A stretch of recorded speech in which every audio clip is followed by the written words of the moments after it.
اور اس لبادے اور اس چمڑی کے ساتھ اللہ کے نبی دنیا میں جلوگر ہوئے ہیں، اس لیے وہ بھی بشر ہی ہیں، لیکن وہ ہماری طرح نہیں ہے۔ ہمارے اندر کی فکر، سوچ، تصور، حقیقت ہمارے اندر کی معرفت وہ بڑی گھنونی ہے۔ ہمارے اندر ایک جانور چھپا ہوا ہے۔ بڑے سے بڑے ایک بندہ خطیب بھی ہو، تقریریں بڑی بڑی کرتا ہو، لیکن جب اسے وحشی پن کا موقع ملتا ہے تو وہ اپنی وحشی پن کو دکھاتا ہے، الا ماشاءاللہ۔ بڑے سے بڑا نعت خواں ہو، بڑے سے بڑا جناب ہمارے زمانے کا، پرانے زمانے کی بات نہیں کرتا، پیر ہو، تو جب اس کو موقع ملتا اپنی حیوانیت دکھا لیتا ہے، الا ماشاءاللہ جن کے صدقے دنیا چل رہی ہے۔ تو ہماری بشریت اور ہماری حقیقت اور ہماری بشر ہونا یہ الگ ہے، نبی کا بشر ہونا الگ ہے۔ لیکن اس کو نہ سمجھ کے دونوں طرف بحث مناظرے ہو رہے ہیں۔ تو اگر بندہ سمجھے تو ہمارے اندر جو کچھ ہے وہ نبیوں کے اندر نہیں ہے۔ نبیوں کے اندر نور ہے، معصومیت ہے، ان کے اندر احساس ہے، ان کا ادراک بلند ہے، ان کی فکر بلند ہے، ان کا تصور بلند ہے، ان کی گفتار اعلیٰ ہے، ان کا کردار بلند و بالا ہے، اور پھر ان کو بنانے والا اللہ جانتا ہے کہ میں جس کو بنا رہا ہوں یہ میرا حبیب بھی بنے گا، محبوب بھی بنے گا۔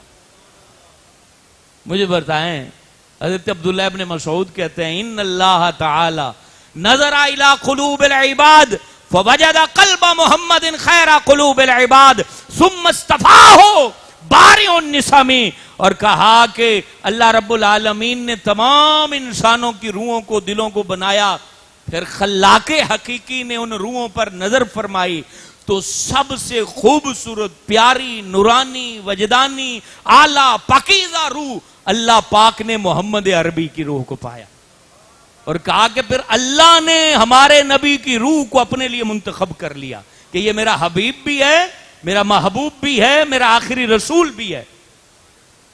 تو میرے دوستو، یا میں ایک چھوٹی سی بات آپ کو بطور مثال سمجھانے کے لیے عرض کرتا ہوں۔ مکان آپ بناتے ہیں نا تو دو طرح کے لوگ ہوتے ہیں بنانے والے۔ ایک ہے بھئی یہ بناؤں گا، پروفٹ ملے گی، بیچ دوں گا۔ دوسرا ہوتا ہے کہ یار یہ بنانا ہے اور اس میں ہی ہمیشہ رہنا ہے، تو آپ پھر اپنے مطابق بناتے ہو نا، اس میں اپنے مطابق حیثیت سے چیزوں کو لگاتے ہو کہ آپ نے رہنا ہے۔ مجھے بتائیے وہ محمد الرسول اللہ ہمارے جیسے کیسے ہو سکتے ہیں جن کی پیدائش سے پہلے ازل کے وقت جب کچھ بھی نہیں تھا اللہ رب العالمین فیصلہ فرما چکا تھا یہ عبداللہ کا بیٹا محمد ہوگا، اور اس کے دل میں موجود جو دل ہوگا اس کے اندر میری محبت ہوگی، اور وہ میرا حبیب بھی بنے گا، میرا محبوب بھی بنے گا۔ مجھے صرف اتنی بات کا جواب دیں، پھر اللہ نے محمد الرسول اللہ کو ہمارے ورگا بنایا یا اعلیٰ ترین ہستی بنایا؟ تو یہ ایسے فضول بحثیں ہوتی ہیں جو مولوی چھوٹی چھوٹی عقلوں والے آپس میں بیٹھ کے لگے ہوئے ہیں۔ نہ حقیقت سمجھو۔ فرقوں کے تشخص کے میں خلاف ہوں، میں کہتا ہوں کہ ہر بندہ اپنے نبی سے اور اللہ سے جڑے، اس میں بھی رکاوٹ نہ ہوں، میری محبت آپ کے دل میں ہو نہ ہو یہ کوئی اہمیت نہیں رکھتی، آپ مجھے مانے نہ مانے یہ کوئی اہمیت نہیں رکھتا۔ ہاں آپ کے دل میں سر جھکائیں تو آپ کے دل میں حضور کے مواجع کی یاد آ جائے تو سمجھ لیں آپ کامیاب ہیں، آپ کے دل میں گنبد خضرا کا تصور آ جائے تو سمجھ لیں آپ کامیاب ہیں، اور آگے منزل آپ کو ملے اور آپ جب رات سوئیں، آنکھیں بند کریں، حضور کی زیارت ہو جائے تو آپ کامیاب ہیں۔ تو یہ راستے ہیں، ہمیں اللہ اور اللہ کے رسول سے جڑنا ہے، اپنے جو فاصلے ہیں وہ ہم نے کم کرنے ہیں۔ ہمارے جتنے بھی اولیاء کاملین گزرے ہیں ان کا یہی تو سوچ تھی، ان کی یہی تو فکر تھی، اور انہوں نے اسی فکر کے اوپر اس انداز سے زندگی گزاری کہ عقلیں حیران رہ جاتی ہیں۔ پھر اللہ پاک نے ان کے لفظوں میں برکت رکھی، ان کی نظر میں برکت رکھی، اور ہر لحاظ سے اللہ تبارک و تعالی ان کو کمال کی منزلوں تک پہنچاتا گیا۔